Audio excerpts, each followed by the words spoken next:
Salut à tous, bienvenue dans cette nouvelle formation offerte par l'entreprise Rouya. Durant cette formation, vous allez apprendre à utiliser Power BI de A à Z et cette formation, elle est faite pour des débutants. Si vous êtes nouveau sur la chaîne, voilà, Rouya, c'est une entreprise située au Cameroun spécialisée dans le développement des logiciels, l'entraînement des modèles et l'analyse des données. Donc, si vous avez un logiciel ou bien si vous voulez apprendre à développer des logiciels, si vous voulez apprendre à entraîner des modèles ou l'analyse de données, ou si vous avez des données ou un modèle que vous voulez qu'on entraîne pour vous, alors vous pouvez contacter l'entreprise Rouya. Donc, durant cette formation, vous allez apprendre déjà à installer Power BI, comment utiliser, comment utiliser les différentes requêtes dans Power BI, comment créer des relations, comment utiliser les fonctions DAS, comment naviguer en profondeur dans Power BI, comment utiliser le formatage conditionnel, comment utiliser les bins et les listes. Ensuite, vous allez voir les graphiques les plus utilisés lors de la visualisation. Cette formation, elle est offerte par Nogo Belvian, auteur de la chaîne Studio des données et aussi ingénieur de formation venant de l'une des écoles polytechniques du Cameroun. Et aussi, si vous ne voulez pas manquer ce genre de formation complète que nous offrons chaque semaine, alors vous avez deux choses à faire. La première, vous vous abonnez et la deuxième, c'est d'activer la cloche de notification pour être notifié donc chaque fois que nous publions une nouvelle formation. Alors si c'est fait, allons suivre cette formation. Salut, bienvenue dans cette nouvelle vidéo. Dans cette vidéo, nous allons partir de A à Z pour les débutants, de comment installer Power BI, comment transformer les données et les visualiser dans Power BI et aussi surtout de les interpréter après cette visualisation. Donc, nous allons utiliser cette donnée qui a été collectée sur Kaggle. C'est en fait une donnée concernant quelques petits supermarchés. Vous voyez, il y a des boutiques, des produits, des prix et des dates. Donc, nous allons utiliser ces données, nous allons les visualiser dans Power BI. Alors, ce matin, je vais juste vous montrer comment installer Power BI pour ceux qui n'ont pas encore Power BI dans leur machine. Donc, vous partez sur votre navigateur de recherche, vous saisissez powerbi.microsoft.com. Je vais mettre ce lien en dessous en description. Et là, il suffit juste de cliquer sur Download Now. Et ça te ramène dans Microsoft Store. Et quand vous êtes dans Microsoft Store, si c'est la première fois que vous êtes en train d'installer, là vous voyez Open parce que j'ai déjà cette application dans ma machine. Donc, ce que vous allez faire, c'est appuyer soit vous allez voir Install ou bien Installer ou bien Download. Vous allez cliquer sur ce bouton bleu et voilà, c'est tout pour l'installation. Et après, vous allez juste venir sur votre barre de recherche, saisir Power BI Desktop.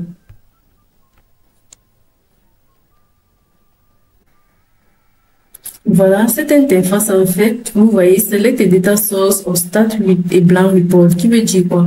Choisissez une source de données ou bien une feuille vierge. Donc, ici, nous avons une feuille vierge pour votre donnée et nous avons d'autres types de données tels que Excel, SQL et beaucoup d'autres. Donc, aujourd'hui, nous allons utiliser Excel comme la dernière fois. Voilà. Il suffit juste de chercher votre donnée et là, vous cliquez Open.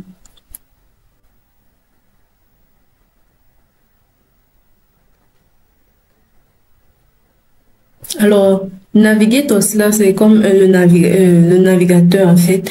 Ça nous aide de telle sorte que si nous avons plusieurs tables de données ici, vous pouvez juste saisir le nom de cette table que vous voulez utiliser ou bien vous cliquez sur cette table-là et vous pouvez voir, là, nous avons les informations, les colonnes et les lignes qui sont dans notre table de données.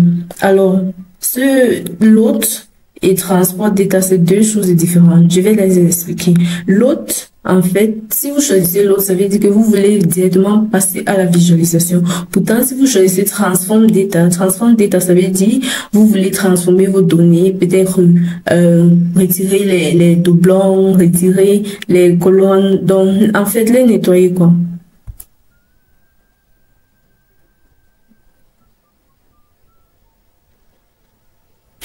Et alors, je vais un peu essayer d'expliquer cette petite interface, cette en-tête que vous voyez dans Power BI. Nous sommes dans Home. Close and Apply veut dire, après avoir, par exemple, fait des modifications sur votre donnée, il faut que vous appliquez les changements avant de partir sur la page de visualisation. Et ici, nous avons New Source, ça veut dire quoi? Vous voulez importer des données dans votre donnée qui existe déjà. Les recent sources, data. Cette query, en fait, nous aide juste à augmenter les données dans notre donnée. Ici, nous avons Choose Column. Les Choose Column nous aident juste à supprimer les colonnes qui ne seront pas utiles. Par exemple, à choisir les colonnes à choisir les colonnes et les supprimer. Par exemple, si je peux choisir la colonne de Product,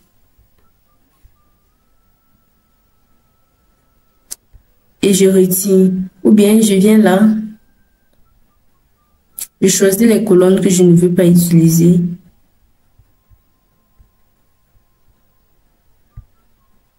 Et voilà. Et cette petite portion que vous voyez, Apply Steps, c'est en fait les étapes qui ont été appliquées. Donc, si vous voulez rentrer, en fait, si vous avez fait une étape et ça ne vous plaît pas, vous pouvez donc les supprimer. En quoi faisant? En appuyant, en cliquant sur les croix rouges. Vous voyez? Vous voyez. Et aussi, nous avons aussi les types de données. Les types de données, en fait, vous pouvez changer votre donnée. Par exemple, les stores, nous savons que les boutiques, c'est en string, comme nous voyons dans la colonne. Donc, nous allons mettre ça A, B, C dans test. Produit, même chose. Le prix doit être en décimal number, dans les nombres décimales ou bien les nombres. Donc, ça dépend de vous. Et la date, surtout ne jamais oublier que la date a sa part de type de données, toujours en date time. Donc, soit vous mettez en date, ou vous mettez en date time. Ça dépend de vous. Et le genre de données que vous voulez, en fait. Voilà. Et nous sommes ici sur Keep Rows. Keep Rows veut dire tu choisis les colonnes que tu vas laisser. Par exemple, je vois Keep Top Rows, Keep Bottom Rows. Keep Top Rows, ça veut dire quoi? Vous laissez les lignes qui sont en haut. Et Keep Bottom Rows, ça veut dire vous laissez les lignes qui sont en bas. Keep Range of Rows, ça veut dire que vous allez choisir l'intervalle des lignes que vous allez laisser. Keep Duplicate, ici veut dire que vous allez laisser les doublons. Et ici, Remove Column, vous allez supprimer les colonnes. Là, vous voyez de A à Z, Z à A, c'est de mettre votre donnée sous forme ascendant ou descendant. Le Split Column, vous pouvez séparer. Donc, vous pouvez couper votre donnée en utilisant soit les délimiteurs, soit les chaînes de caractères. Par exemple, si je dis by delimiter, on va me demander d'ancrer le nombre de caractères. Si je mets 2, ok. Vous voyez, ici, ça me laisse juste 2 caractères. Alors, vous pouvez grouper vos données. Vous pouvez aussi changer les types de données. Use first column as header. Vous pouvez utiliser votre première colonne, comme votre première ligne, comme en tête de vos données. Par exemple, je vais faire ceci. Et vous voyez, il y a eu des changements. Ou bien je dis use header as first row. Use header as first row veut dire vous utilisez l'entête comme la première ligne. Et ensuite, vous allez aussi voir Replace Value. Replace Value nous aide parfois dans le nettoyage. Vous voulez retirer ou bien vous voulez supprimer, ajuster certains mots. Donc, vous pouvez mettre Rise et vous remplacez Rise par 2. Voilà.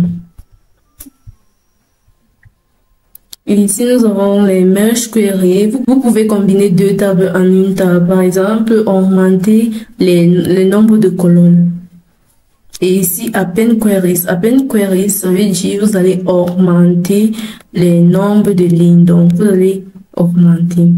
Et ici, nous allons partir dans sous l'entête transform. Transform, nous avons group by, c'est groupé. Use first color row as header. On a déjà vu dans home page. Et nous avons la transpose. La transpose va nous aider juste de quitter soit de la ligne à la colonne ou bien de la colonne à la ligne. Et reverse rows, vous pouvez reverser les lignes. Peut-être tu reverses la première et la quatrième ligne.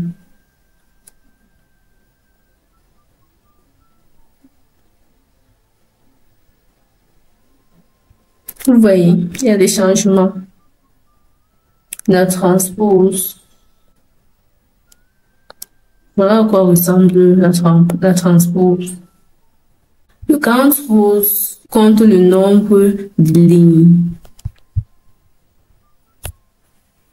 Et nous avons le detect data type, ça détecte les types de données, comme nous avons les strings, les chaînes de caractères, les nombres, les dates, et etc. Nous avons aussi le replace value, on a déjà vu. Nous avons le fill.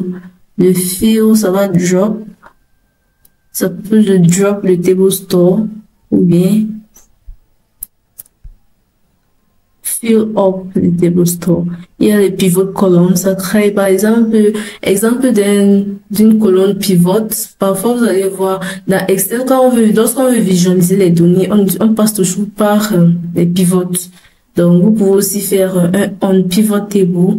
Donc vous pouvez quitter d'une table pivot à une table non pivotée. Donc, par exemple, les colonnes qui ont été pivotées, vous les changez en colonnes pivotées. Il y en a plusieurs. Vous pouvez split des colonnes à vue ici, convert to list et beaucoup d'autres. Et ces fonctionnalités comme la trigonométrie, les standards, les scientifiques, ce sont les fonctionnalités qui vont nous aider dans les calculs. Le rounding, cela va nous aider à arrondir, par exemple, à 2 chiffres après la virgule, un chiffre bas après la virgule, et etc. Avant de passer à la visualisation, je vais expliquer d'autres étapes. Par exemple, le add column. Le add column va nous servir juste à augmenter des colonnes supplémentaires. Par exemple, vous pouvez augmenter des colonnes. Vous pouvez customiser vos colonnes. Vous pouvez invoquer les fonctions de votre colonne. Vous pouvez additionner, augmenter une colonne additionnellement. Ou bien vous pouvez indexer les colonnes, dupliquer les colonnes. Et aussi, vous pouvez changer les types de données en daytime, en time. Les vues, dans les vues en fait vont vous servir juste à augmenter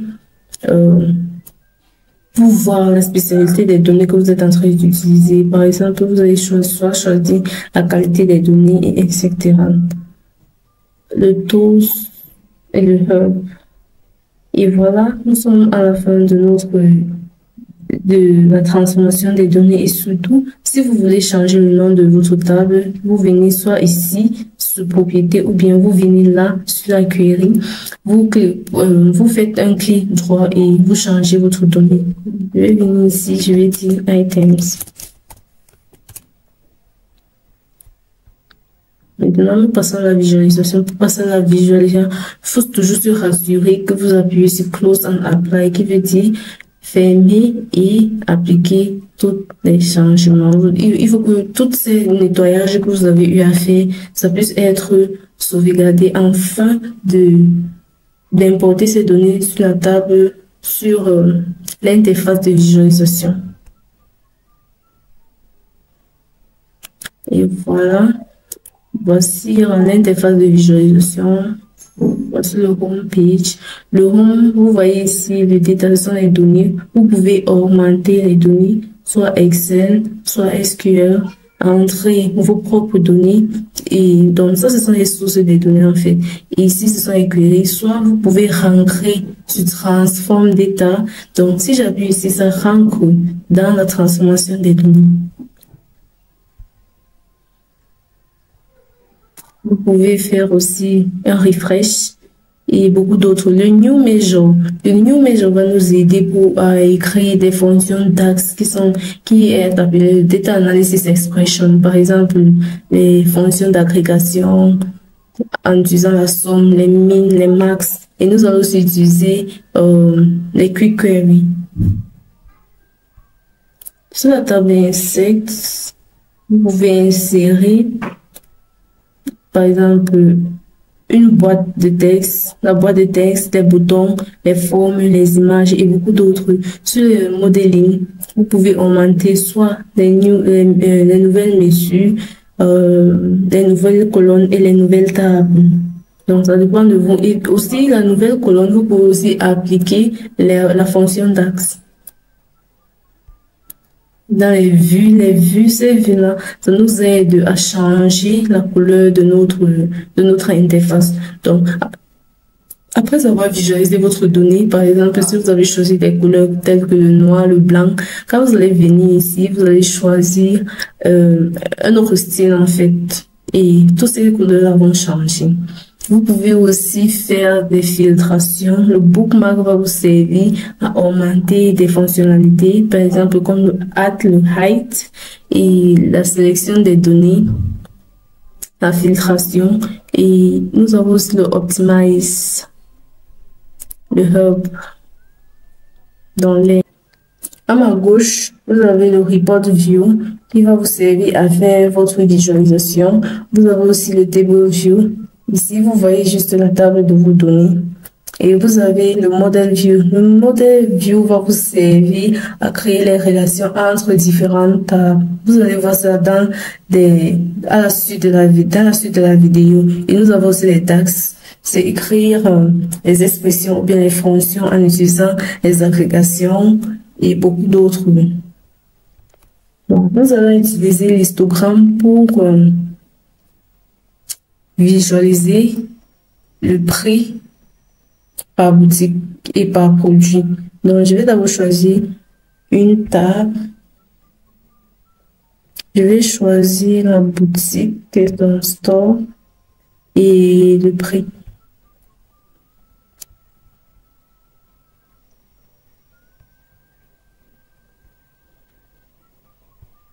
Voilà. Et on peut décider de prendre store comme légende.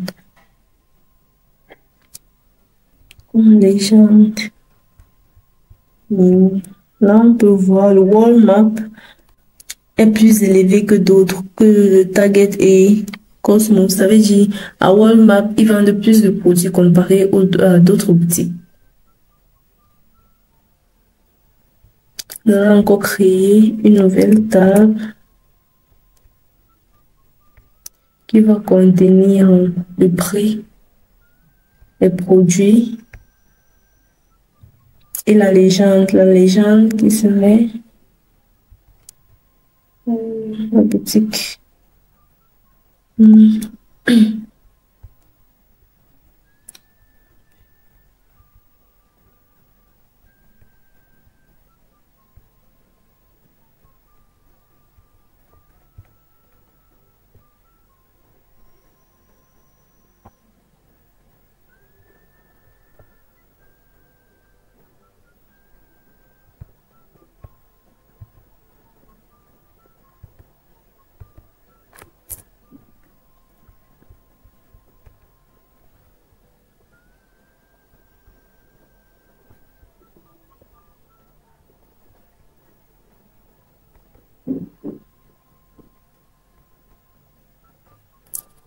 Et voilà à quoi ressemble notre visualisation. Merci de nous avoir écoutés. Restez à l'écoute pour les prochaines vidéos.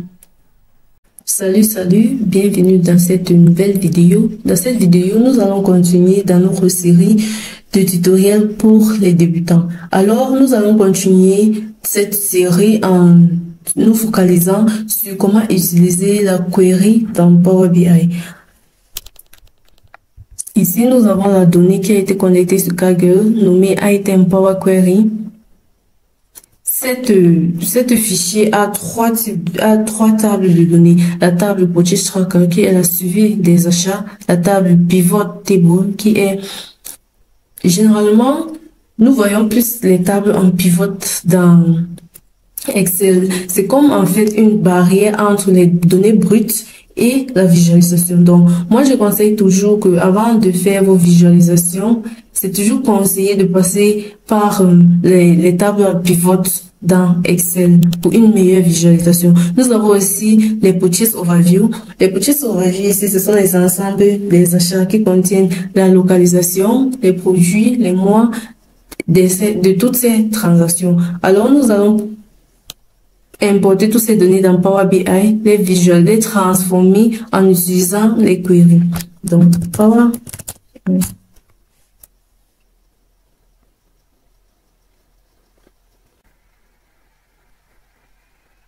Comme je vous ai dit au début, notre fichier d'extension c'est Excel, donc je vais choisir Excel Workbook. Et là, Item Power Query.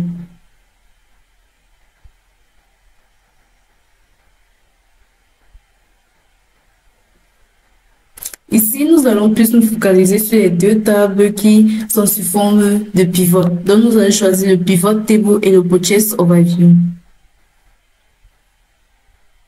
Transformer, nous allons transformer nos données.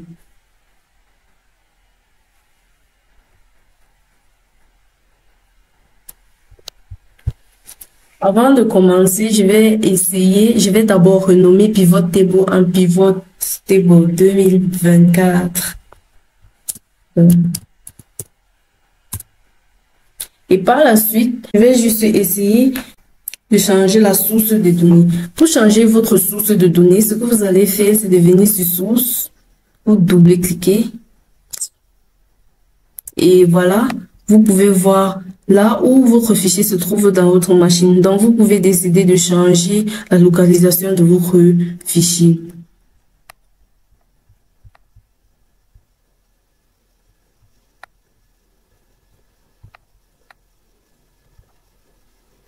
Bon, et aussi sur Apply Step, c'est une proposition qui contient tous les changements qui ont été faits sur votre donnée. Par exemple, si vous changez les types de données, tout ce que vous êtes en train de faire, ça va s'afficher ici. Là, au futur, si vous avez des résultats inattendus, vous pouvez juste venir cliquer sur la croix rouge et appliquer certains changements. Alors, nous allons continuer en nous focalisant plus sur la table Purchase Overview et en utilisant le Pivot Table comme référence.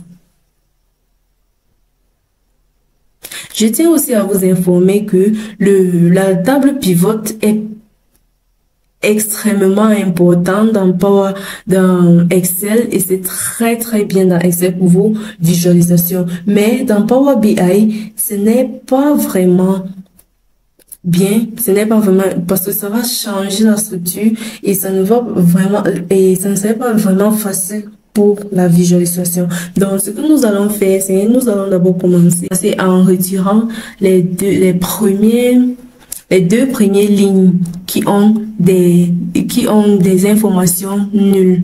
Donc, ce que je vais faire, c'est de venir ici sur Remove Rows, Remove Top Rows. Et je mets deux. Je mets deux pourquoi? Parce que c'est la première et la deuxième ligne qui ont des données vides.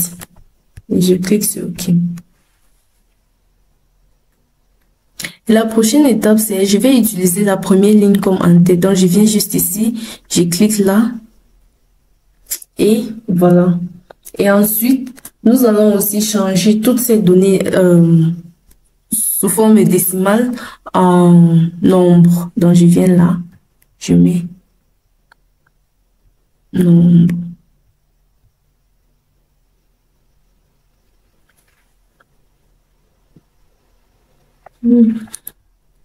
Pardon, je vais mettre ça en dollars. Donc, fixe décimal number.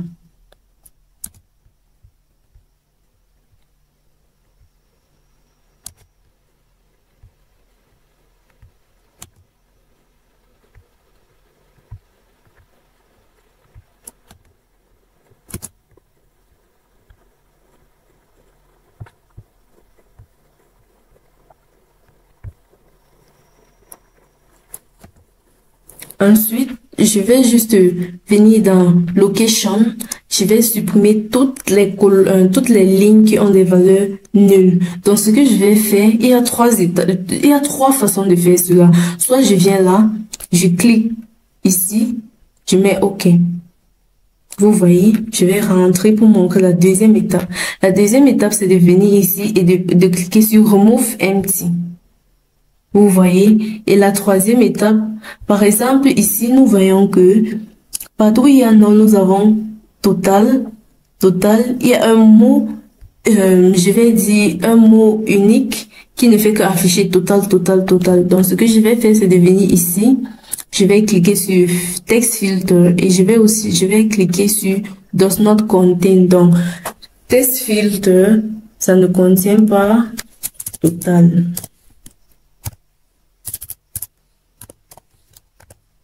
Et je clique sur OK. Voilà, il y a eu filtration de cette donnée.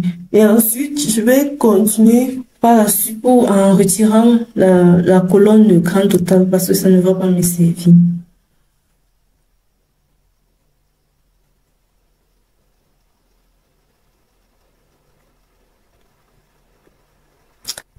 Et voilà à quoi ressemble notre donnée. Cette donnée est bien, mais elle n'est pas encore parfaite. Pourquoi? Parce que toutes ces colonnes sous forme de date peuvent être sous forme de ligne. Donc, comme nous avons choisi de prendre pivot table comme référence, je vais venir ici et bon, il n'y a pas la table date. Bon, ce que je vais faire, c'est de choisir tout cela. Je clique sur la première colonne. J'appuie sur Shift. Je clique sur la dernière colonne. Je passe sur Transform et je prends un pivot column. Je vais donc changer ce texte en date. Et je vais changer ceci en product cost.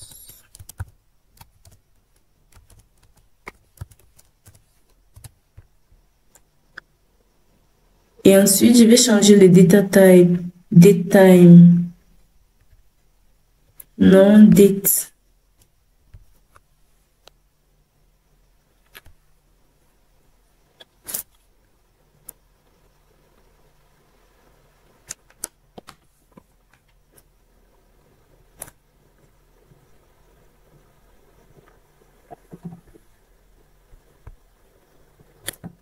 Nous allons juste nous concentrer sur ces données. Déjà, une autre donnée n'existait pas. Mais vu la donnée qu'on avait au départ, la donnée qu'on a vue dans Excel, qui est le purchase tracker, voilà, nous avons le store, qui est la boutique, les produits, le prix et la date.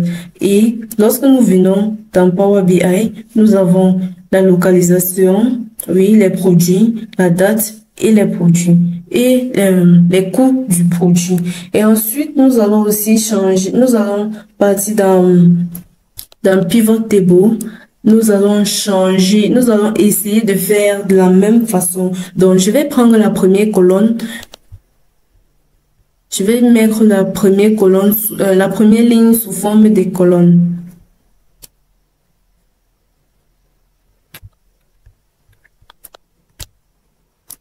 Et par la suite, je vais mettre tous ces mois sous forme de ligne. Je appuie sur Shift.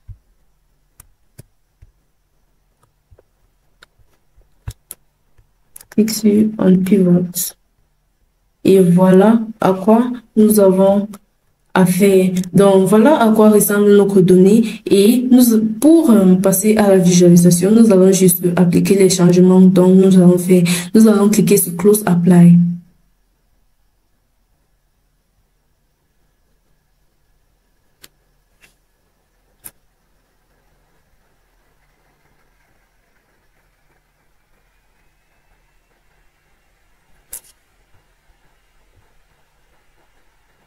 Voilà l'interface pour la visualisation. Ce que nous pouvons faire, si vous voulez voir vos données, vous venez juste sur la table view qui est la vue de la table.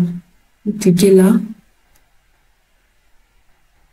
Pour la visualisation, vous partez sur le report view et parfois vous êtes dans la visualisation et vous vous rendez compte que vos coordonnées, en fait, il y a quelques modifications ou d'autres nettoyages que vous avez oublié de faire ou bien d'autres transformations. Ce que vous allez faire, c'est de venir sur Transform Data.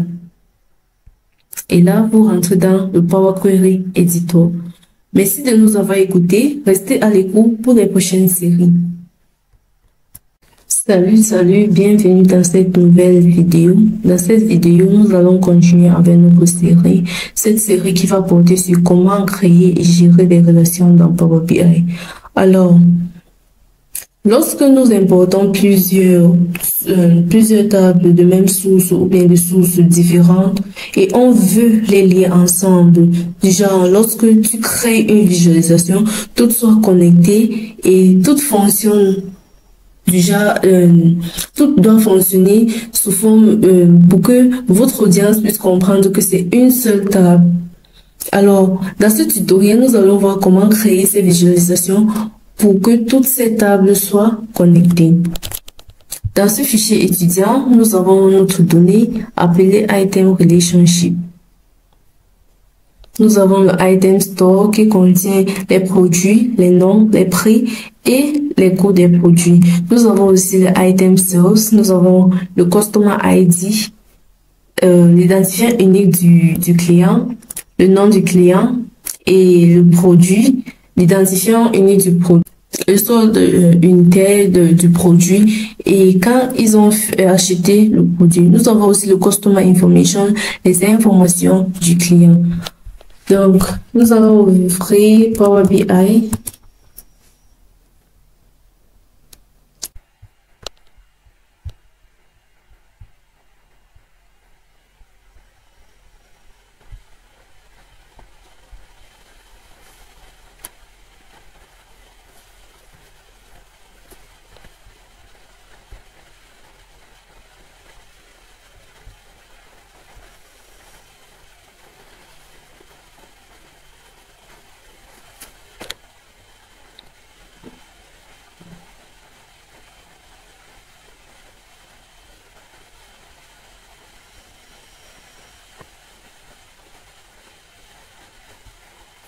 Alors, voici notre donnée et voilà le modèle view, donc la vue pour les relations.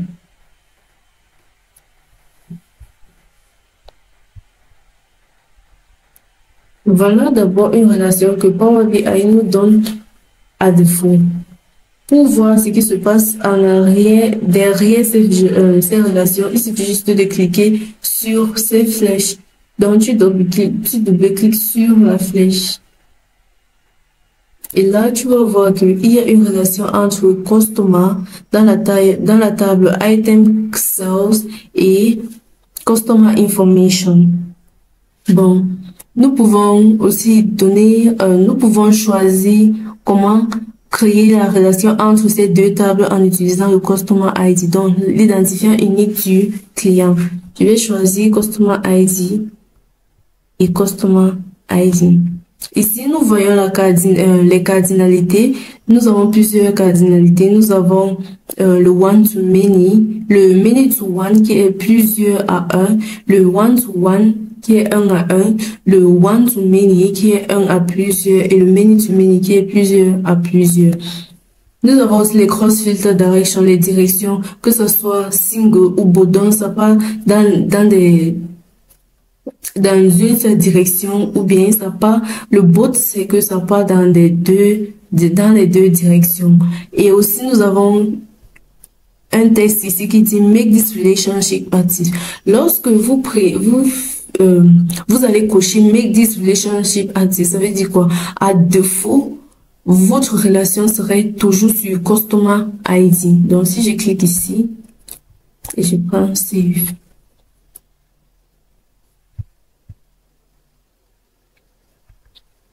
vous allez voir, vous voyez maintenant que à défaut, Power BI nous donne Customer ID comme la relation Customer ID dans Item Sales et Customer ID dans Customer Information comme relation qui lie ces deux tables. Je peux aussi décider de changer la relation pour que ça se parte dans les deux sens. Donc, je vais double-cliquer ici et je vais changer en bot.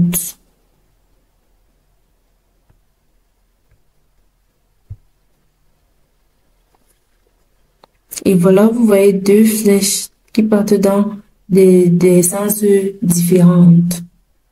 Je vais vous montrer la différence entre le bot et le single. Donc, venez avec moi sur la table Item Stores.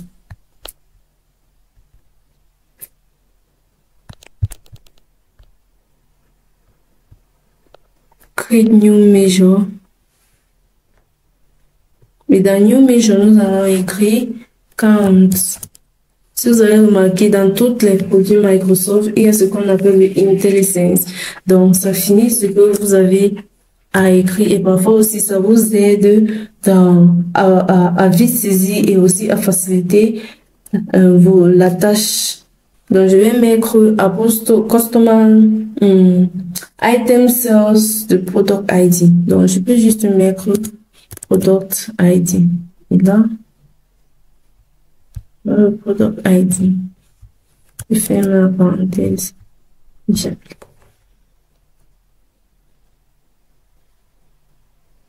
Donc, après avoir fait cela, je vais les déconnecter en mettant single.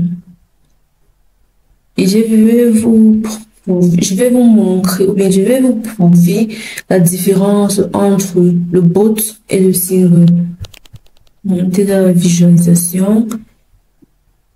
Prenez une table. Vu que la table Store est connectée à Customer Information, je vais prendre Customer States et je vais créer une nouvelle mesure ici. New Measure égale à Count.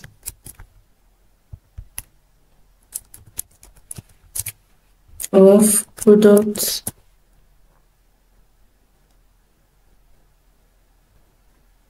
ID.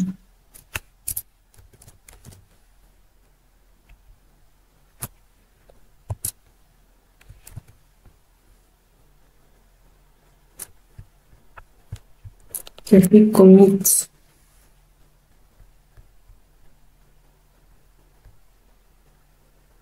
Donc, j'essaye de faire un tableau qui me montre le nombre de produits par état.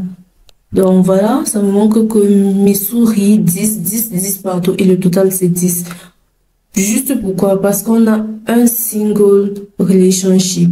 Alors, si on change ça en bot,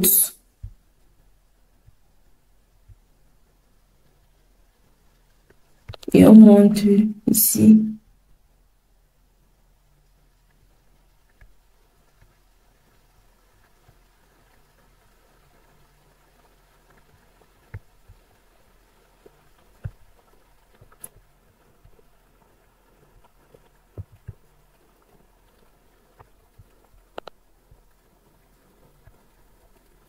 Et on monte là, vous verrez qu'il y a des changements. Vous voyez, à Minnesota est à 7, à Missouri est à 8, et ainsi de suite. Voilà la différence entre le single et le bot. En fait, le bot connecte toutes ces tables et toutes ces tables fonctionnent comme une seule table. Dans le single, ça prend des valeurs distinctes. Chaque table réagit en lui-même. Et ensuite, ce que nous allons faire, c'est de créer ces relations nous-mêmes. Donc, je vais venir ici. Je vais supprimer. J'applique ici. Delete. Clic droit. Delete. Enter. Ce que je peux faire, quand je vois ici Product ID, je vois ici Product ID. Je porte juste le Product ID, je mets ici. Et là, ça me dit si c'est un one-to-many relationship ou bien many-to-one relationship. Et je prends both. Pareil ici, je prends Customer ID, mais c'est Customer ID. Et je mets both.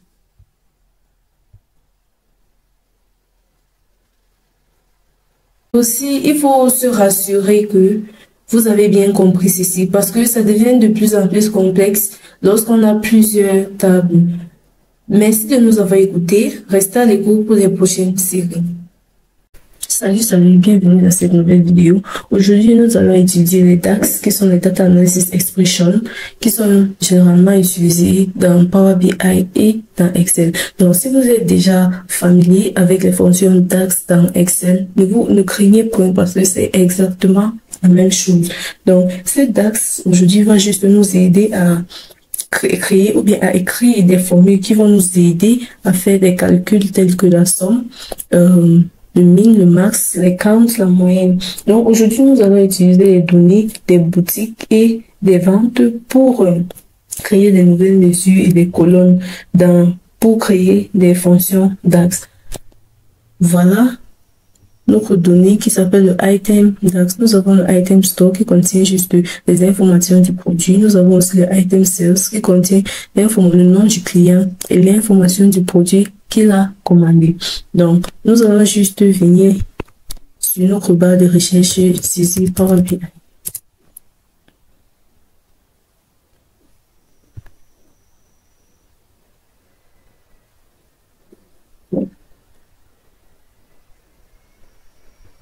Et par la suite, nous allons choisir le type de données à exporter qui est Excel.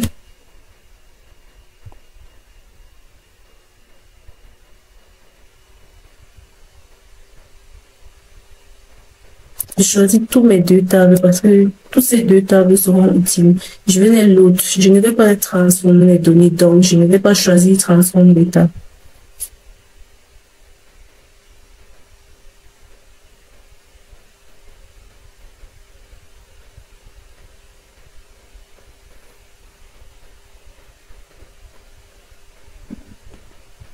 La première des choses, c'est de venir sur la table vue. Voilà, vous voyez toutes ces deux données. Alors, nous allons partir sur la table Item Sales et nous allons créer une fonctionnalité DAX qui permet juste de compter les nombres d'identifiants uniques des commandes. Alors, je vais venir ici, je vais créer New Measure qui va s'appeler en fait le Count of Sales.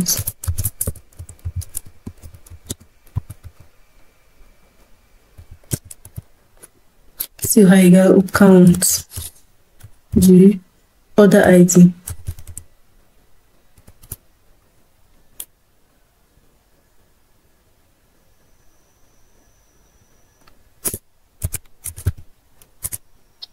Je ferme la parenthèse et j'exécute.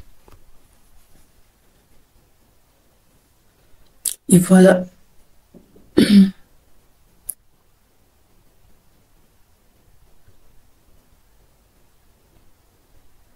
Oui, et voilà, le count of sales a été augmenté sur notre table.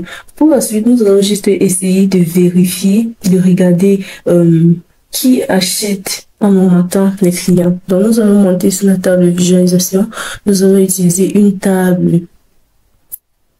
Nous allons choisir Customer et le Count of Sales.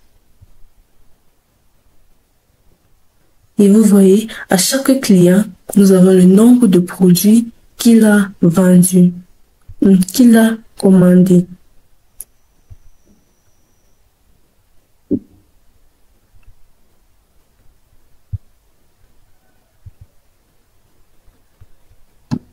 On peut augmenter la police de l'écriture.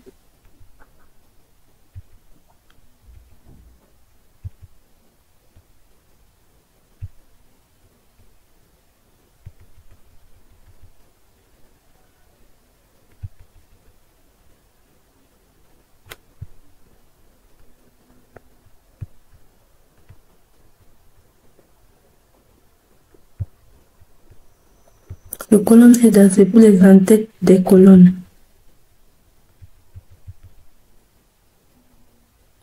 Et voilà. Ensuite, nous allons rentrer toujours sur la table des ventes. Nous allons aussi créer une nouvelle mesure qui va s'appeler le Sales of Product. Donc, les ventes des produits qui ont été vendus. Nous allons calculer la somme de l'unité vendue. Donc, je vais venir ici, je vais créer une nouvelle mesure. Je vais dire Sales of Product. Product sold, qui sera égal à la somme de l'unité vendue.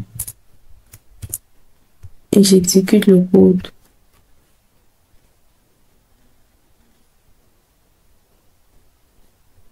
Et après avoir créé cette fonctionnalité, nous allons venir sur la vue de visualisation pour en fait regarder le produit le plus vendu. Et ici, nous allons rename source par somme.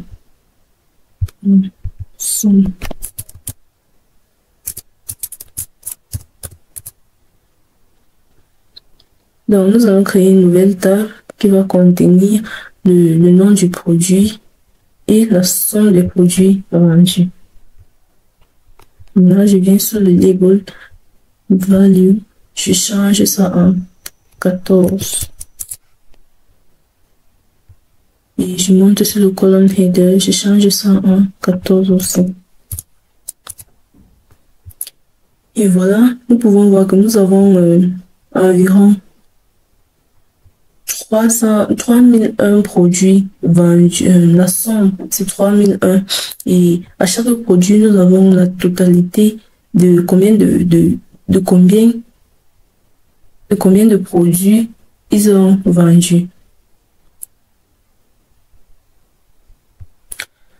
Par la suite, nous allons aussi continuer en regardant le vendeur le plus élevé. En regardant le vendeur le plus élevé, il faut que je vous rassure que nous allons regarder les fonctions d'agrégation. Et nous avons deux types de fonctions d'agrégation. Par exemple, nous avons le SOM et nous avons le SOMX. Le SOMX, c'est une fonction d'agrégation interactive qui va nous aider à calculer selon les colonnes. Bon, à la fin de cette visualisation, je vais vous donner la différence entre la fonction interactive et la fonction simple. Après avoir créé cette table-là, nous allons ensuite partir sur la table de vue de Item Store. Nous allons en fait créer une table qui va nous aider, créer une nouvelle mesure qui va nous aider à identifier combien de bénéfices on va obtenir pour chaque produit vendu, en fait, ainsi que pour chaque unité vendue. Donc, ce que nous allons faire, c'est de venir, oui, ici, nous allons créer une nouvelle mesure qui va porter le prix, le coût du produit et l'unité vendue. Donc, je vais mettre ici profit. Profit égal à la somme. Je mets ça entre parenthèses, à la somme du prix du produit. Ferme la parenthèse et je mets moins la somme du produit, du coût du produit. Donc, la production du fois la somme de l'unité vendue.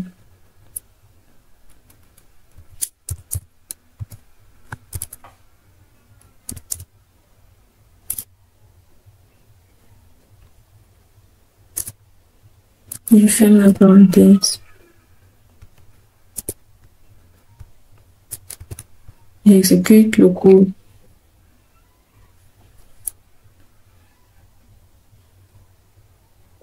Voilà. La nouvelle mesure profit a été créée. Donc, je vais venir là, je vais créer une nouvelle table qui va nous aider à voir tous ces bénéfices. Donc, je vais venir, je vais choisir Customer. Parce que le bénéfice, en fait, c'est en fonction du client. Je vais prendre Customer et Profit. Bon, il y a un problème à ce niveau. Je vois les profits sont négatifs. Donc, je vais rentrer ici. Je vais essayer de voir. Ça moins ça fois ça. C'est négatif parce que ça prend d'abord, comme la multiplication est une priorité, donc ça a d'abord pris la multiplication moins maintenant la somme du prix. Donc ce qu'on va faire, c'est d'augmenter une parenthèse ici et de retirer la dernière. Ensuite, on va exécuter. Et on va rentrer ici. Il y a eu des changements. Je viens là, je change le font en 14. Et je pars aussi sur le colonne header. Donc, l'entête, c'est les colonnes. Je mets 14. Voilà la nouvelle table qui a été créée. Pour chaque client, nous avons eu de bénéfices. Donc, par la suite, nous allons partir sur la table Store toujours. Sur la table Store, ce qu'on va faire, c'est de créer une nouvelle colonne qui contient la table de profit. Je vais venir là. Je vais chercher New Column.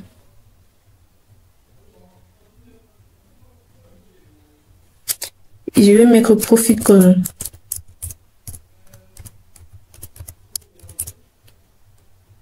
Égal à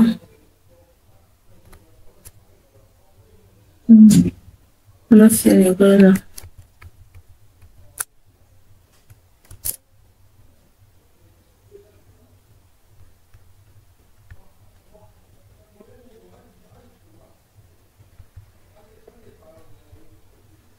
Donc, nous allons d'abord copier tout ce qui se trouve dans le profil. Copie. Je vais créer cette nouvelle colonne qui va contenir la fonctionnalité du profil. Et je vais exécuter.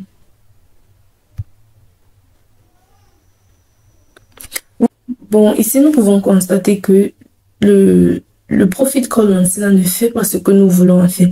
Nous voulons que à chaque nom de produit, ça puisse donner le bénéfice. Donc, pour chaque ligne, ça puisse donner le bénéfice. Or, la fonction interactive, la fonction somme, si la fonction d'agrégation nous permet juste de sommer tout le profit et de les mettre dans chaque ligne. Pourtant, ce n'est pas ce qu'on voulait faire. Donc, nous allons juste utiliser qu'on va utiliser le SUMX qui est la fonction d'agrégation interactive. Donc, je vais créer une nouvelle colonne. Bon, je vais styliser ici. Je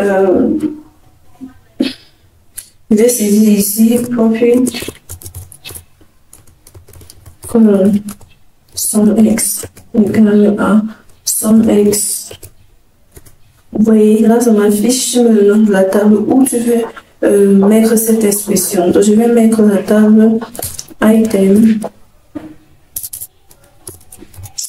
sales, virgule. Je mets toute la fonction du profit. Donc, là, il faut que je retire toutes ces sommes.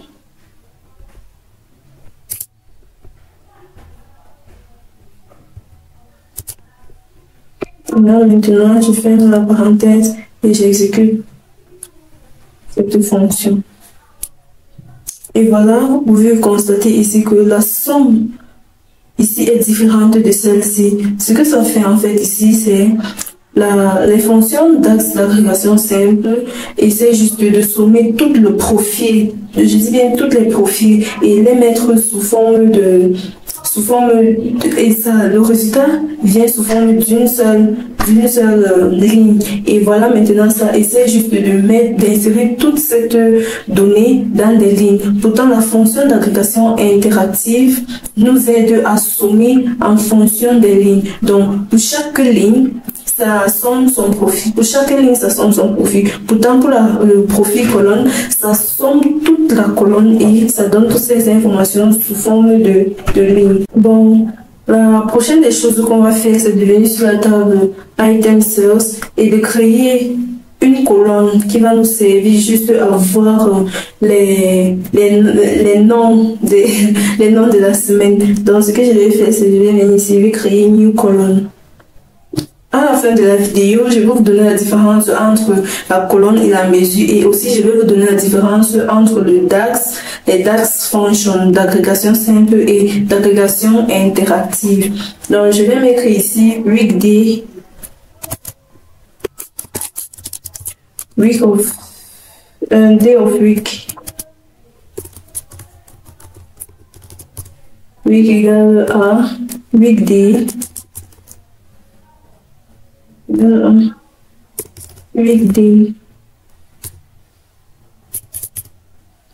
Weekday entre parenthèses, je mets le nom je vais mettre là des purchase.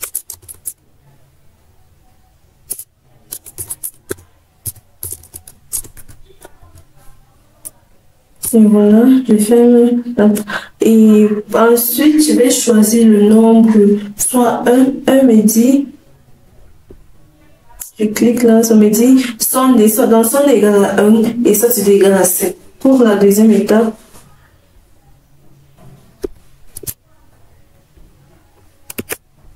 monde est égal à 1, sonde est égal à 7. Et pour la troisième étape, monde égal à 0 et sonde égal à 7. Moi, je vais préférer le 2 qui dit monde égal à 1 et sonde égal à 7. C'est plus facile là.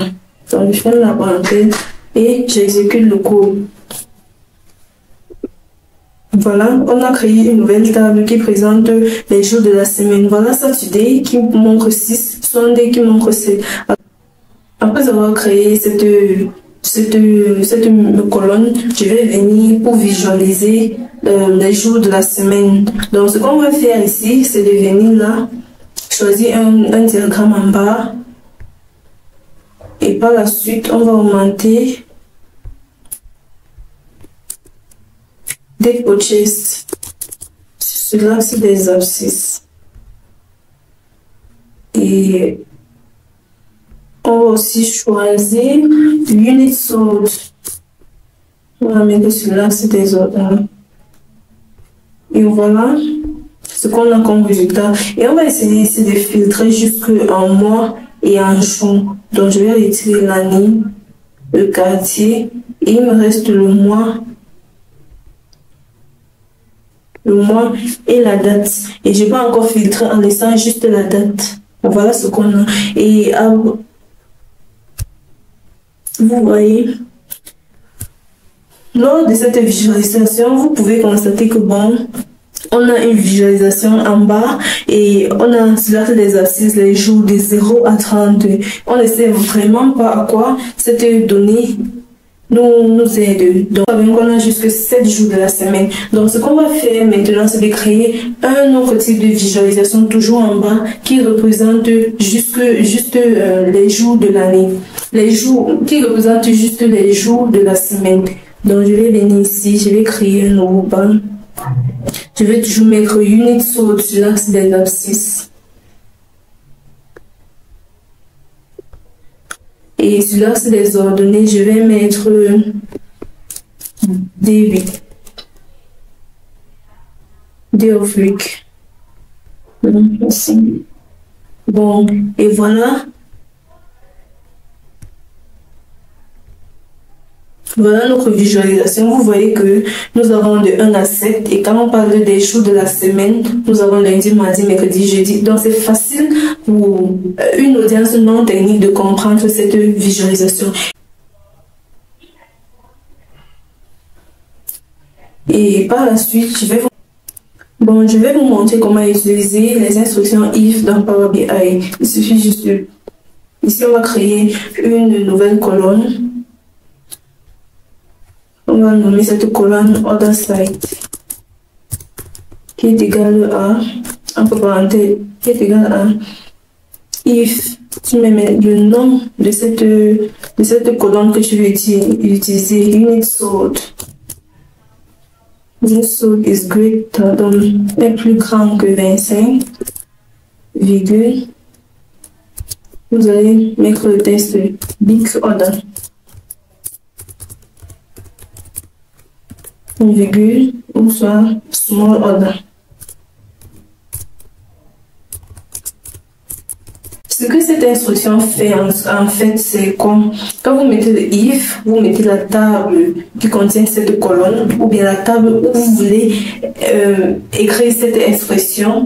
Maintenant, vous choisissez la colonne où vous voulez effectuer ce changement. Donc, par exemple, on a pris ici unit sold qui est l'unité vendue. Si l'unité vendue est plus grande que 25, imprime big order, sinon imprime small order. Donc voilà, et je vais exécuter le code.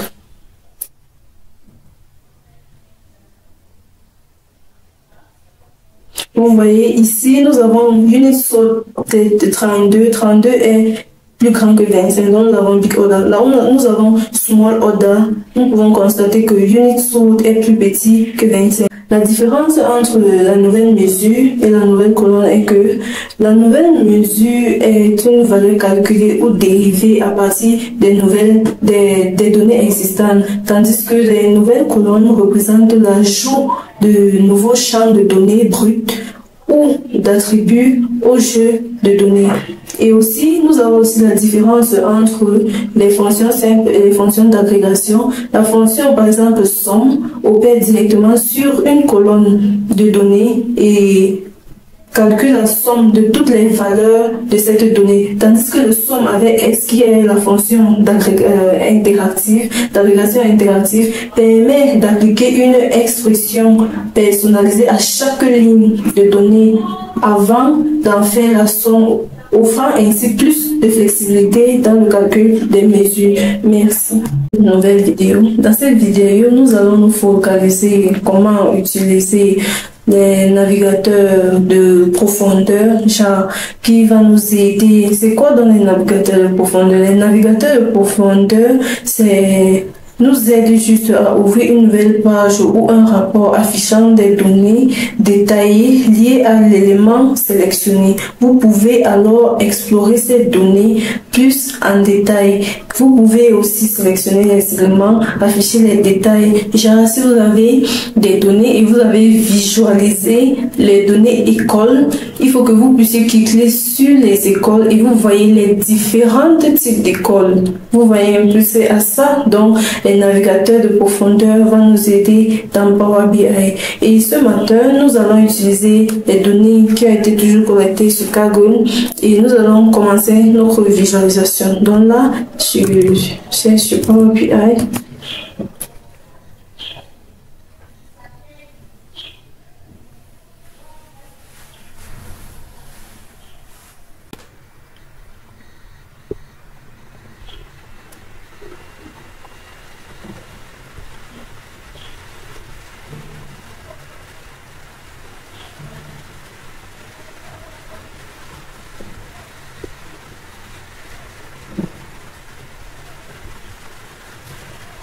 Ici, nous allons plus nous focaliser sur la table Sales, donc les items Sales.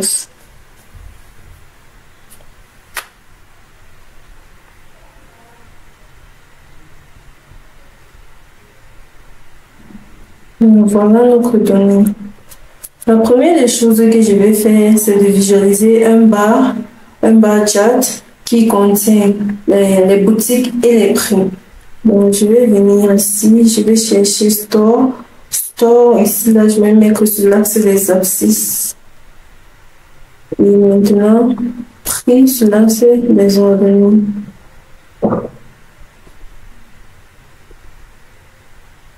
Voilà notre donnée et ce que je vais faire ensuite. On peut décider de retirer ce son. Donc, je suis en train de visualiser le prix par les boutiques. Donc, pour en savoir les prix pour chaque boutique. Ensuite, la légende, je vais mettre la boutique sous la légende. Et vous voyez, les couleurs ont changé. Pour donc passer au navigateur en profondeur, vous voyez ici, vous pouvez juste voir l'étiquetage target, vous voyez le prix, vous voyez ainsi de suite. Pour donc augmenter cette fonctionnalité de drill down, ce que vous allez faire, par exemple, nous allons augmenter produit sous l'axe des abscisses. Donc vous voyez, vous avez remarqué que après avoir augmenté la colonne produit sur l'axe des abscisses, l'interface a changé et ces points ont augmenté. Ici, nous pouvons voir drill up qui veut dire remonter dans l'analyse. Nous avons aussi le click to turn on drill mode.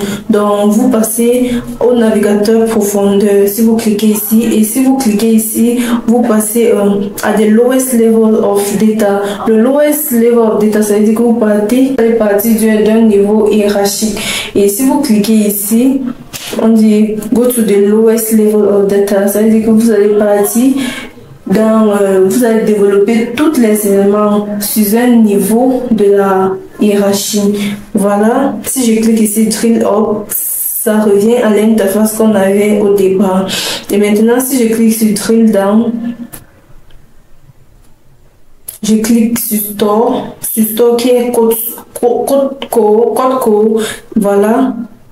Ça me donne toutes les étapes, donc ça me casse tout ce qu'il y a sous code co. Et si je rentre donc ici sur drill up et je clique ici sur next level hierarchy, vous voyez il y a des changements. Donc ici vous pouvez juste voir que sur telle donnée, voilà, on a trois types de boutiques et vous pouvez voir leur prix.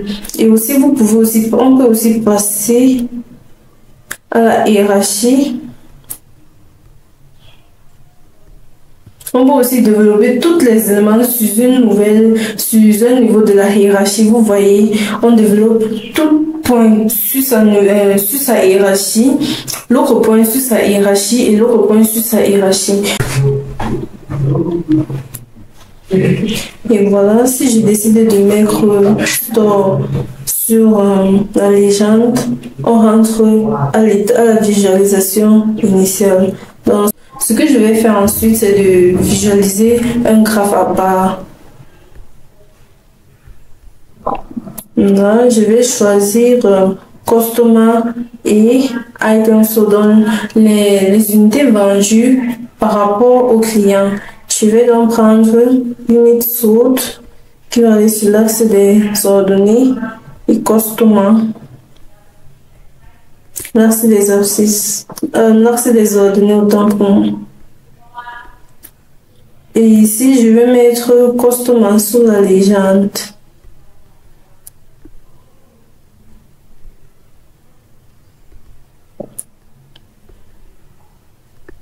Et voilà ce qu'on a. Si je clique là, on va juste, à chaque point, on va juste s'adonner, donc on va juste son étiquetage. Mais si je décide donc d'augmenter Order ID sous l'axe des... Si je décide d'augmenter Order ID sur l'axe des ordonnées, voilà ici.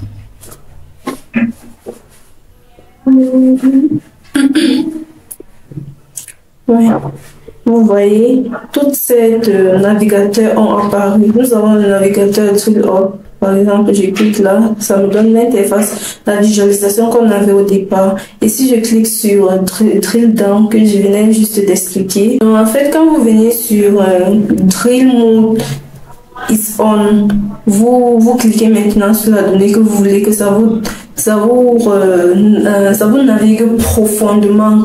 Et ici, le drill down nous aide vraiment lors de notre interprétation parce que ça nous aide à montrer à notre audience ce qui, donc, à concasser notre donnée, en fait, qu'ils puissent comprendre ou bien qu'ils puissent facilement interpréter et voir tout ce qui se passe à l'intérieur de cette visualisation. Et nous avons aussi at a low level of hierarchy. Donc, ça va, bon, ici, il faut juste que vous visualisez ou bien vous cliquez sur un point en allant au niveau hiérarchisé. Donc, il suffit juste de cliquer, de rentrer et de cliquer là. Vous voyez, ça vous casse cette donnée sur chaque module. Et pour regarder le développement, si vous voulez alors regarder comment cette donnée est développée sous un niveau de la hiérarchie, vous allez venir ici. Et ça vous concasse. Donc, à chaque niveau de cette hiérarchie, il y a des données. Voilà un peu à quoi sert le navigateur de profondeur dans Power BI. Merci de nous avoir écoutés. Restez à l'écoute pour les prochaines séries. Salut, bienvenue dans cette nouvelle vidéo. Nous allons continuer toujours dans notre série des débutants en parlant aujourd'hui, en nous focalisant sur le formatage conditionnel. C'est quoi donc le formatage conditionnel? Le formatage conditionnel est une fonctionnalité essentielle de Power BI qui permet de personnaliser l'apparence des visualisations en fonction de certaines conditions. Donc, nous allons ouvrir ici. Et vous allez voir notre donnée. Voilà notre donnée qui contient les boutiques, les prix, les ventes et les informations du client. Là, je viens sur ma barre de recherche et je saisis Power BI.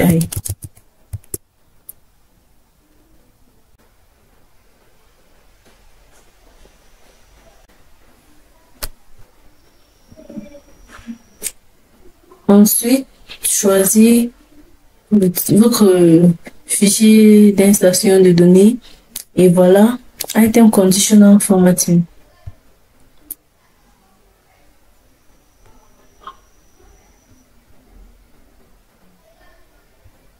Je vais tout sélectionner.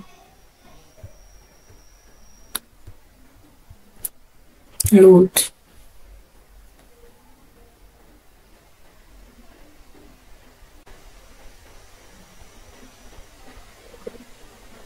Alors, lorsqu'on parle du formatage conditionnel, elle a des avantages tels que mettre en évidence des données clés.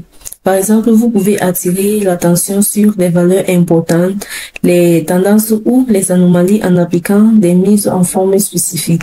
Vous pouvez aussi améliorer la lisibilité de votre visualisation en utilisant des codes de couleurs, des barres de données ou des icônes. Vous pouvez aussi rendre votre visualisation plus intuitive et facile à comprendre. Ça nous aide aussi dans la personnalisation avancée. Par exemple, dans le formatage conditionnel offre de nombreuses options avancées comme l'utilisation d'expressions d'axes personnalisées pour définir les règles de mise en forme. Donc, nous allons ensuite monter sur la table, sur le report view, choisir une table et par la suite nous allons choisir product name et le prix. Donc nous visualisons pour voir les noms et les prix des produits. Voilà, je viens là, j'augmente juste la police d'écriture à 14.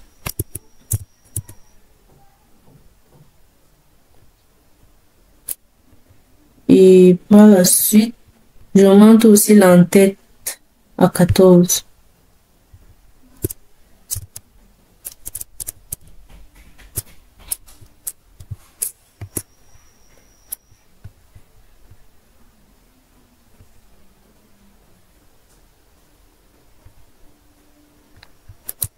Et ensuite, ce que je vais faire ici, c'est juste de faire un clic droit sur prix. Et je viens sur Conditional Formatting, je choisis Background Color. Lorsque j'arrive sur l'interface Background Color, je vois le gradient. Le gradient va juste nous aider de mettre la couleur, de choisir les couleurs, peut-être une valeur minimale et maximale. Et nous avons aussi les roses. ces rules vont nous aider à mettre des données en utilisant les instructions if. Donc, vous voyez, si cette valeur et cette valeur, mettez cette couleur. Donc, si la valeur existe entre ces deux intervalles, on va mettre la couleur bleue. Donc, je vais choisir gradient. À l'eau, je vais mettre le bleu et à high, je vais mettre le rouge. Je mets OK.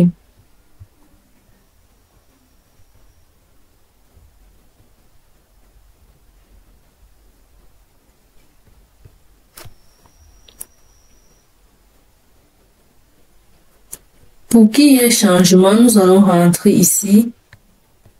Nous allons choisir le count, ou bien on vient sur conditional formatting le background.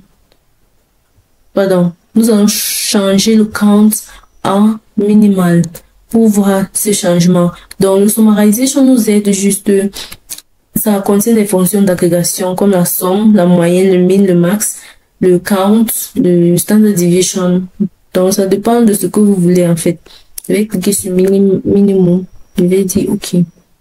Voilà, vous voyez, il y a eu de changements. Ensuite, nous allons augmenter la colonne unit sort dans cette table-là. Et voilà. Ce que je vais faire ensuite, c'est de choisir la barre. Conditional formatting, je viens dans data bar. Et je choisis là.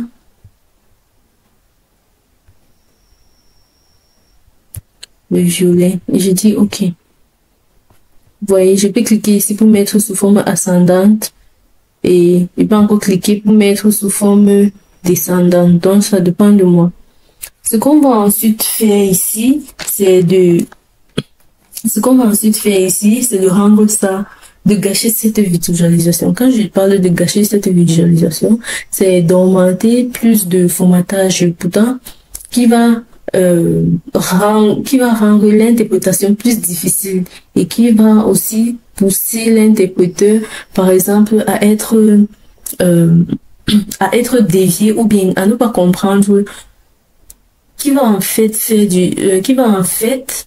serait difficile pour votre audience de comprendre, même parfois à expliquer, parce que ça serait tellement naze et ça serait vraiment ce qu'on appelle le gâchis. Donc, nous allons venir ici sur Unit Sort, je clique, je passe sur Conditional Formatting, je choisis Background Color. Et par la suite, je vais choisir un rouge.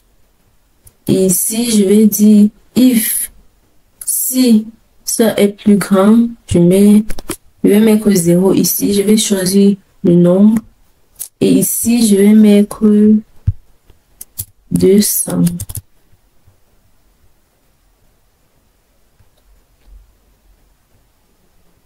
Je vais choisir la couleur. Voilà. Je vais augmenter le rouge. Je vais dire à 200. Max, je mets par exemple 500.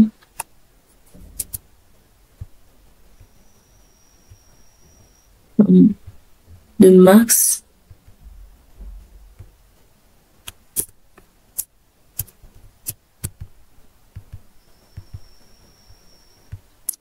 Je vais mettre les choses à couleur. Je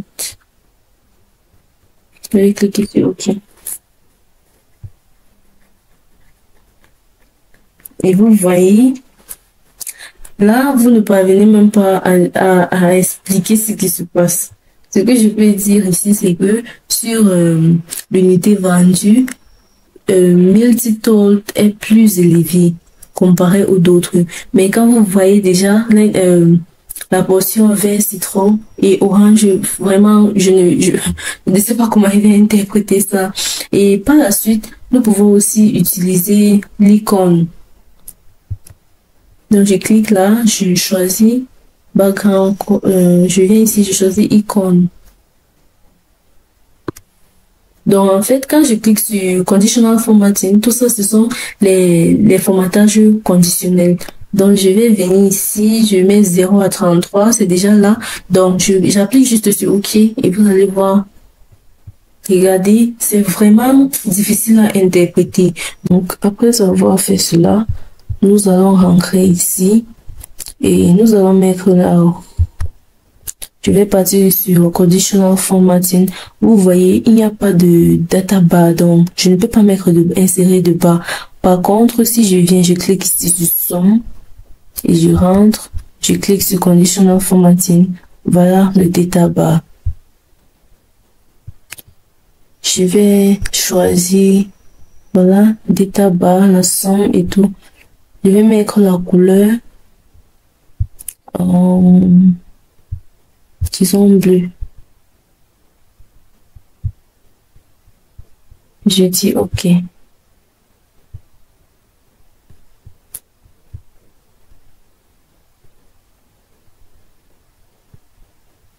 Je clique ici pour mettre ça en toutes ces valeurs sous forme descendante et si je clique encore, je vais mettre ça sous forme ascendante. Donc, la seule chose que je peux interpréter et que c'est facile à interpréter ici, c'est que lorsque nous sommes quand le produit est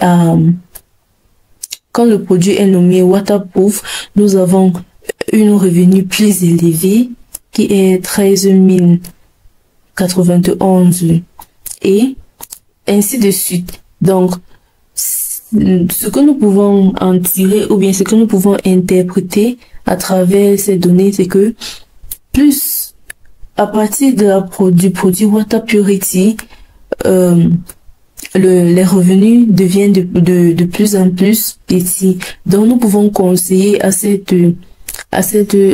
supermarchés de plus mettre des produits tels que le Waterproof Jacquard, le Multitool, le Nilo et le Stainless Steel. Donc ils peuvent mettre ces produits plus et parfois même mettre d'autres produits juste en petite quantité. Là, il n'y aura pas manque dans les boutiques. Alors, merci de nous avoir écoutés. Restez à l'écoute pour les prochaines vidéos. Salut, bienvenue dans cette nouvelle vidéo. Dans cette vidéo, nous allons continuer notre série pour les débutants et nous allons plus nous focaliser ici comment créer les bins et des listes en Power BI. À quoi servent les bins et les listes? En fait, les bins vont juste, qui sont appelés les intervalles, vont juste nous aider à mettre ou bien à réduire nos données sous forme d'intervalles. Par contre, les listes, il suffit aussi, ça sert aussi à diminuer votre donnée en quelques intervalles, mais la différence est que pour les listes, vous choisissez des éléments et vous allez les renommer sous forme vous allez donner un autre titre. Pourtant, le bin, il suffit juste de choisir le bin, le nombre ou bien la taille que vous allez utiliser. Alors, l'importance du bin et du list, c'est que lors de la visualisation, ça simplifie votre visualisation et c'est facile à comprendre. Votre visualisation n'est pas tellement condensé et ce n'est pas difficile pour votre audience de comprendre. Donc, ce qu'on va faire, c'est de venir sur Power BI, importer notre donnée qui est nommée Item Bin List.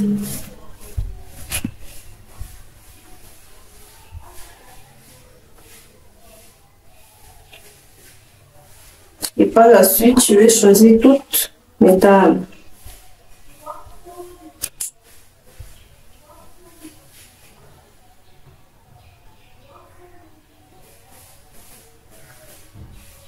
Et voilà, nous sommes déjà dans Power BI avec nos données. Ce qu'on va faire, c'est de venir sur la vue de table et nous allons partir sur la table Sales. Et par la suite, vous pouvez grouper vos données soit en cliquant sur la colonne ici, sur les data, ou bien vous venez ici, vous cliquez et vous faites un clic droit.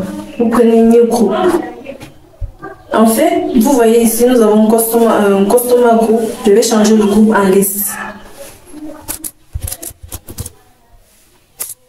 Et le groupe type, le type de groupage, c'est en liste parce que ce sont les chaînes de caractères. Si c'était un nombre, on devait avoir l'option soit de choisir la liste ou l'intervalle. Donc, je vais cliquer ici, j'appuie sur contrôle, je sélectionne les données que je veux grouper et je clique sur couper. Vous pouvez faire double-cliquer pour changer le nom, ça dépend de vous. Et là, je vais encore venir ici, je vais grouper tous ces deux. Et voilà, ok. Vous allez voir que là où nous avons Uncle Joe et Apocalypse, ou c'est Apocalypse Prepass, il y a juste un nom. Donc par la suite, nous allons aussi grouper les identifiants uniques des commandes. Donc je vais cliquer là. Et voilà, comme ce sont les nombres, nous avons l'option soit de choisir les listes ou les bins. Donc ce que je vais faire ici, c'est de choisir la liste. Et je vais cliquer sur la première. J'appuie sur Shift pour sélectionner la dernière. Et j'appuie sur groupe. Le groupage, si je peux mettre First Interval.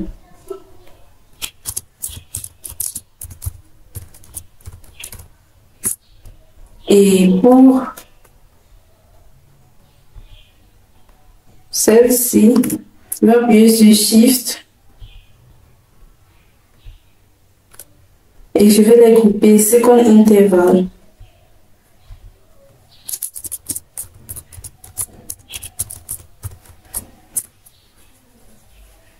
Et je vais appuyer sur OK. La prochaine chose qu'on va faire, c'est de venir sur la table Customer Buyer Information et je vais choisir l'âge. Je vais essayer de grouper l'âge. Donc, je vais cliquer ici, New Group. Le bin, bien sûr. Et quand on parle de bin type, ce sont les types de bin. Soit vous choisissez vos bins en taille, donc vous allez dédier peut-être à chaque 10 données, il y a de bin. Ou bien à chaque numéro de bin, il y a à chaque vous avez les numéros pour un bin. Donc je vais faire cela pour vous montrer. Donc si je choisis Size of Bin, il suffit juste de mettre peut-être un 10 là et j'appuie sur OK. Ou bien vous voyez ici, nous sommes à 78, l'âge, et ici le bin c'est 66 à l'âge et le bin c'est 60. Et par la suite, nous pouvons toujours revenir ici. Je prends le Edit Group et je choisis le number of bin. Et si je mets toujours 10 ici, j'appuie sur OK. Vous voyez la différence. Donc, à chaque nombre, on attribue un bin. Donc, par la suite, d'ailleurs même, nous faisions le groupage de l'âge parce que ça va nous aider. Ça nous aide à voir les tranches d'âge qui achètent généralement des produits pour que ces entreprises ou bien ces restaurants ou bien ces supermarchés puissent cibler cette tranche d'âge pour leurs produits. Par la suite, nous allons encore partir sur la table Sales. Là, et nous allons aussi grouper le Date Purchase. Donc, je viens là, je fais un groupe. Et surtout, on peut toujours grouper en fonction des dates. Donc, ce que je vais choisir, si je choisis d'abord les listes, vous pouvez choisir les listes ou vous grouper. Je choisis Shift. Et j'appuie ici. Je peux décider de mettre ceci comme janvier, ça dépend de moi. Non, il suffit juste je clique, je mets janvier. Et maintenant, l'autre, je peux mettre décembre. Vous voyez, il y a des changements. Et pour la prochaine chose, je vais modifier. Donc, ce que nous allons faire, c'est de venir et de cliquer sur New Group. Et sur New Group, nous allons choisir le bin. Et ici, nous allons choisir le number of bins. Et par la suite,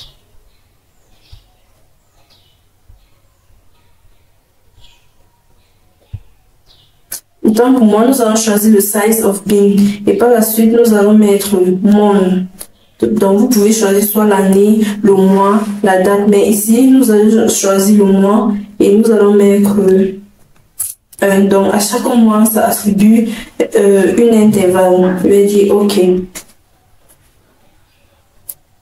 Et voilà, la colonne a été nouvellement créée. Nous allons partir sur la vue de visualisation et nous allons visualiser un graphique à barre qui va contenir l'âge et les identifiants des clients, bon, des acheteurs.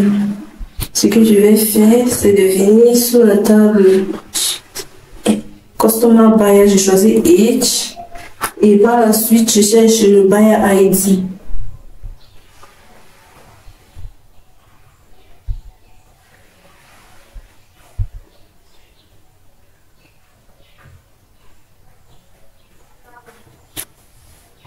Et voilà.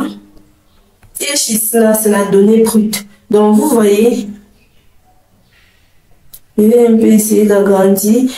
Si vous pouvez constater que, bon, c'est quand même difficile à interpréter. Vous voyez, de 10 à 20 ans, nous avons tel intervalle. De 20 à 30, il y a tel. De 20 à 30, il y a tel. Mais par contre, ce qu'on va faire, c'est d'augmenter la table, la colonne HBin, qui est là. Je mets ça sur l'axe des abscisses. Et vous voyez,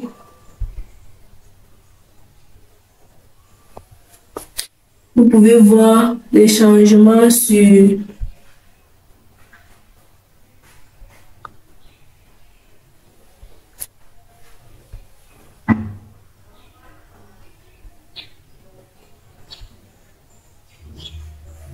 et voilà en fait notre donnée. Et par la suite, nous allons aussi créer une table qui va contenir les listes des clients et aussi les unités vendues. Donc, je vais choisir la table. Je vais prendre Customer List.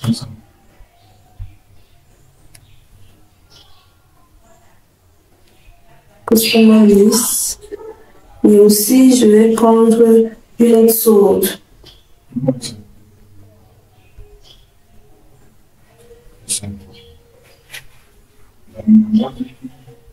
Ici, je vais choisir un count, un distinct count.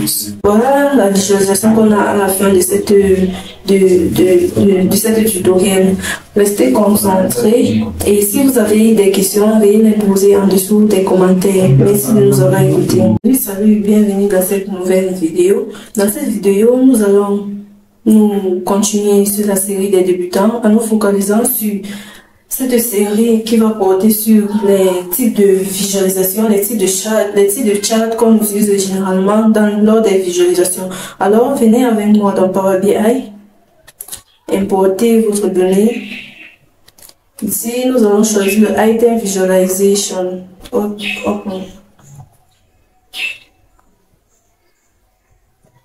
Par la suite, je vais choisir toutes mes tables.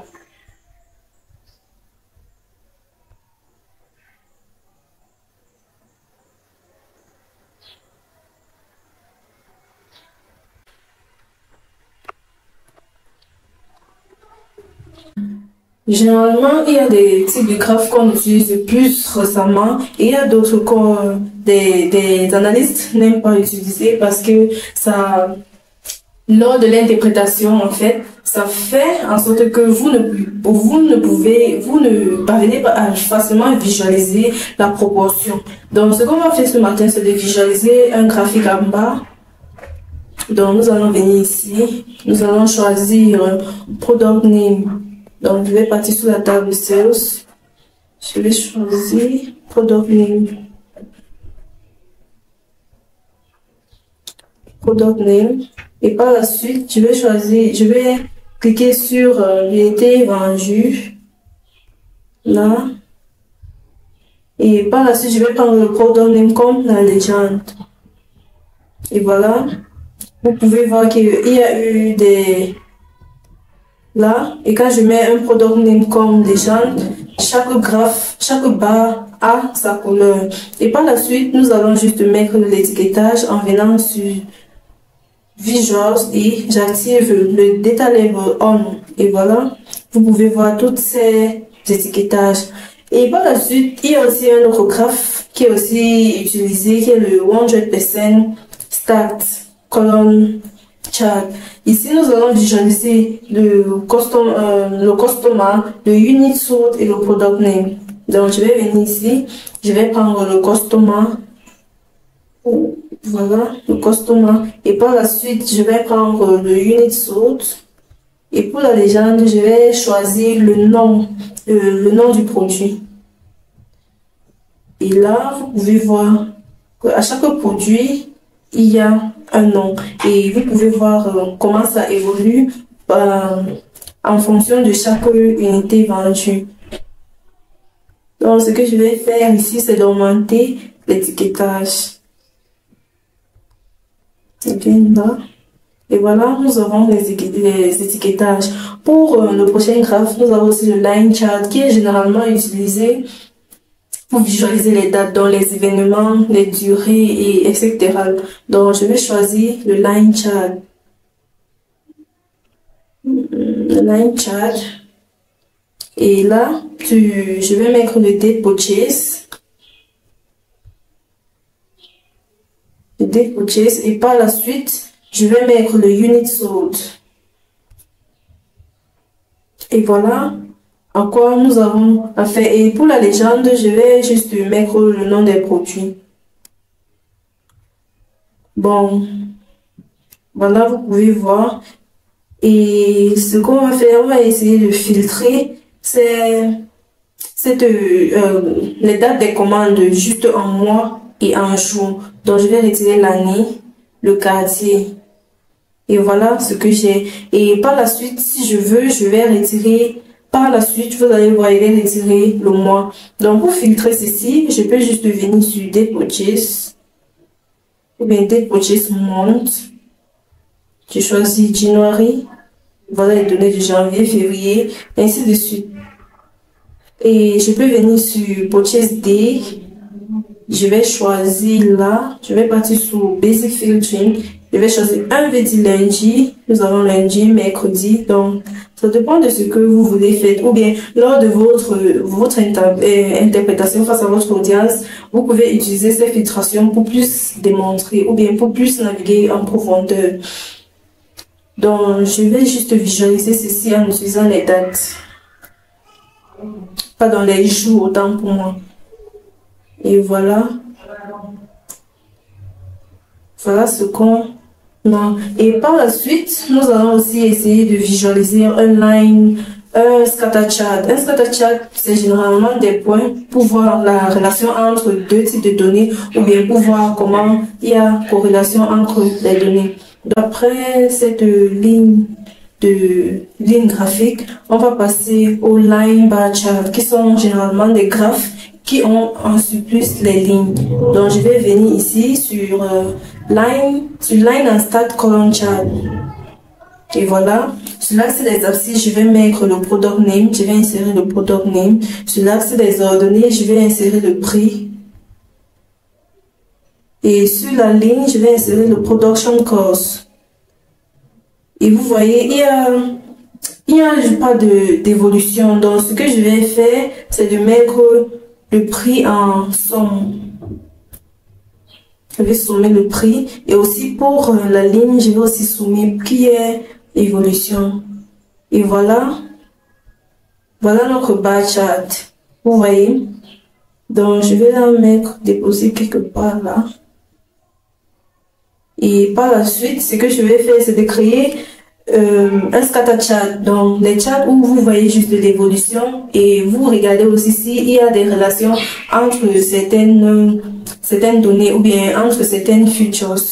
Donc, je vais venir ici, je vais cliquer sur scatter chart et les données que je vais utiliser, nous avons le price, le production cost et aussi nous allons utiliser product name comme légende. Dans l'axe des abscisses, je vais prendre le prix. L'axe des ordonnées, je vais mettre production cost. Et la légende, je vais mettre là product name. Et voilà. Vous pouvez décider de changer des couleurs si vous voulez.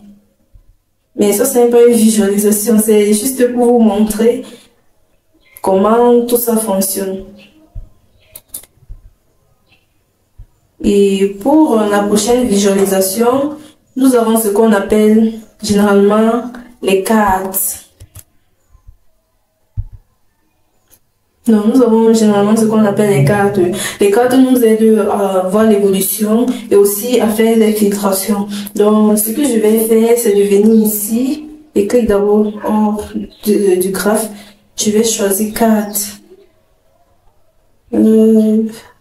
Voilà, carte. Voilà le carte. Je vais mettre, je vais partir sur Customer Buyer Item.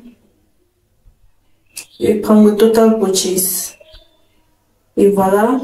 Si vous voulez augmenter une nouvelle carte, ce que vous allez faire, c'est de venir cliquer ici sur Carte New.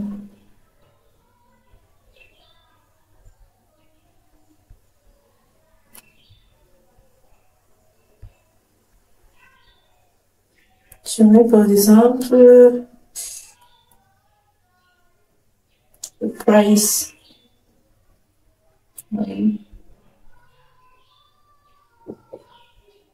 Bien, soit vous pouvez décider de mettre là-bas.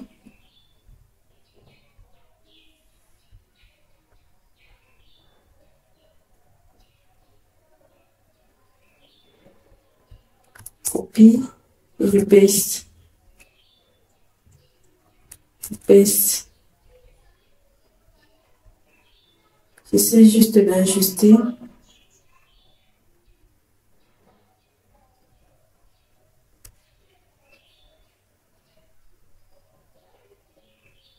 Bon, je vais juste mettre deux cartes ici et je vais vous expliquer comment ça fonctionne.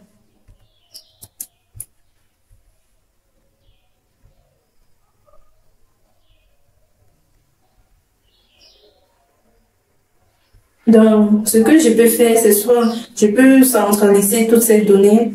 Donc, je viens là, je passe sur Visuals, le layout.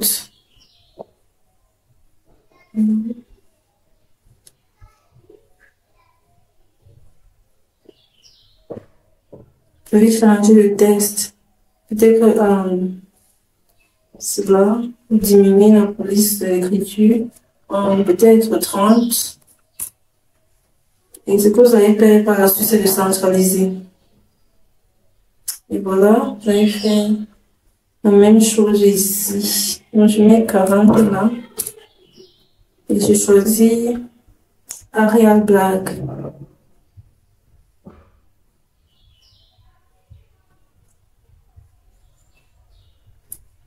Vous pouvez aussi essayer de changer l'opacité. Et pour l'entête, ce qui sont les labels, je viens jusque là. Je mets ça en gras.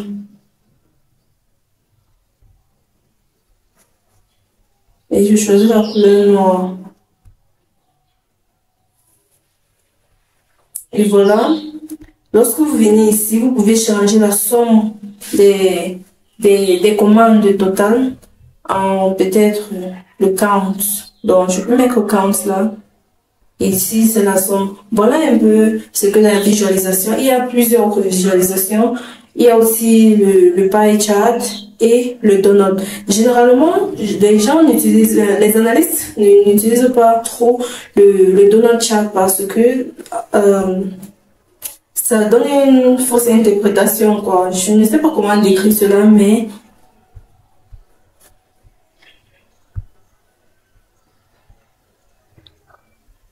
bon, on va essayer de visualiser pour le donut. Ici, je vais partir sur Customer Buyer Information. Je vais mettre le State et le Total Purchase. Donc, voilà. Que diminuer la police de l'écriture.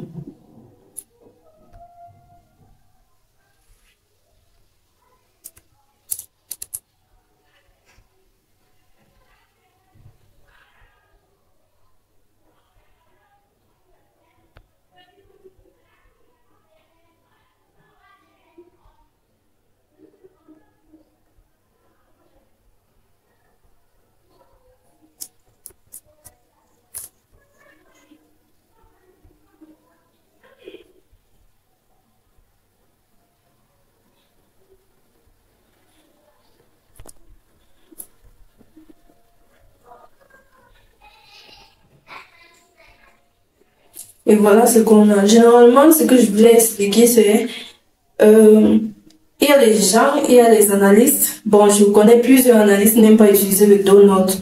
Par contre, regardez, si je mets le pie chart, vous voyez, il y a une différence. Et c'est facile à déterminer le pourcentage ou bien à déterminer la proportion de chaque donnée. Par contre, le donut, ici, par exemple, je vois 5,63%.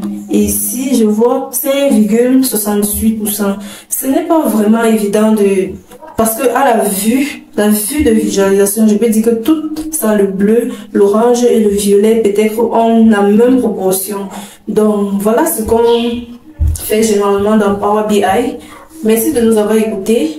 Restez à l'écoute pour les prochaines vidéos. Et sans toutefois oublier, je vais vous montrer comment enregistrer votre visualisation. Il suffit juste de cliquer sur CTRL S et vous mettez le nom de votre visualisation. Je vais mettre Visuals. Bon, je vais saisir Visuals 7. Non, Visuals 8. Et là, Save. Et quand vous sauvegardez vos données, ça rentre sous le document. Donc, si vous voulez regarder votre Power BI, votre visualisation, il suffit juste de partir sur le document sur votre machine et vous allez voir votre donnée.